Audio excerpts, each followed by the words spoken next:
भारत और बांग्लादेश के रिश्तों में तनाव एक बार फिर साफ देखने को मिल रहा है, जहां पर भारत की ओर से बांग्लादेशी प्रधानमंत्री के सलाहकार को नई दिल्ली के एयरपोर्ट पर रोककर पूछताछ करने का मामला बेहद बढ़ता हुआ दिख रहा है। जहां पर बांग्लादेश ने इस पूरे मामले को लेकर शिकायत की थी, उसके बाद भारत ने अपनी ओर से एक सफाई पेश की थी और बताया था कि आखिर ऐसा क्यों किया गया। अब उस सफाई को लेकर बांग्लादेश का जवाब सामने आ गया है और बांग्लादेश ने भारत की सफाई को असंतोषजनक बताया है। दरअसल ये पूरा मामला कुछ दिनों पहले का है, जब बांग्लादेश के प्रधानमंत्री के सूचना एवं रणनीति सलाहकार जाहिद उर रहमान भारतीय महासागर रिम एसोसिएशन यानी कि IORA के वरिष्ठ अधिकारियों की बैठक में हिस्सा लेने के लिए नई दिल्ली पहुंचे थे। लेकिन दिल्ली के इंदिरा गांधी इंटरनेशनल एयरपोर्ट पर इमिग्रेशन अधिकारियों ने उन्हें करीब 2.5 घंटे तक रोककर पूछताछ की।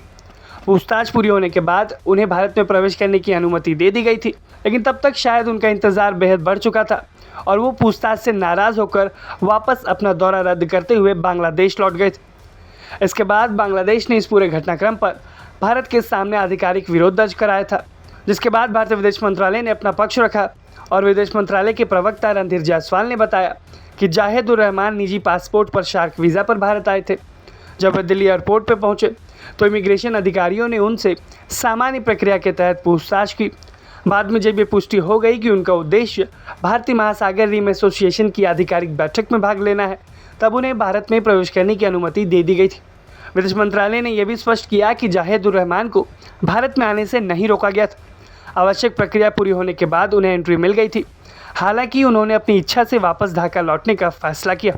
अब वहीं हम अगर कुछ मीडिया रिपोर्ट की माने तो ये भी दावा किया गया कि जांच के दौरान जाहिद उर रहमान का नाम कथित तौर पर एक सुरक्षा वॉच लिस्ट में दिखाई दिया था और इसी वजह से इमिग्रेशन प्रक्रिया में अपेक्षा से अधिक समय लग गया। हालांकि भारत सरकार ने आधिकारिक रूप से इस वॉच लिस्ट की पुष्टि नहीं की।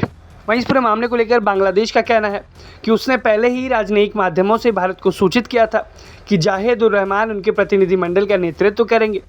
ऐसे में एयरपोर्ट पर उन्हें लंबे समय तक रोकना दुर्भाग्यपूर्ण और खेदजनक है और यही कारण है कि भारत की ओर से दिए गए स्पष्टीकरण को बांग्लादेश संतुष्ट नहीं मान रहा है और ढाका ने यह भी बताया कि भारत की ओर से दिया गया स्पष्टीकरण असंतोषजनक है।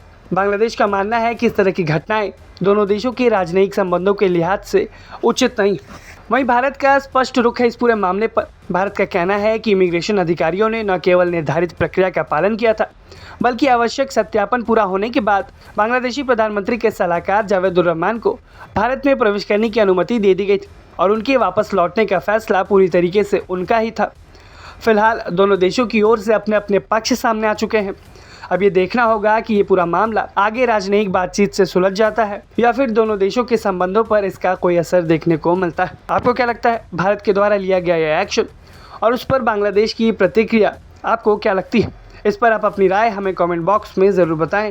ब्यूरो रिपोर्ट, भारत तक।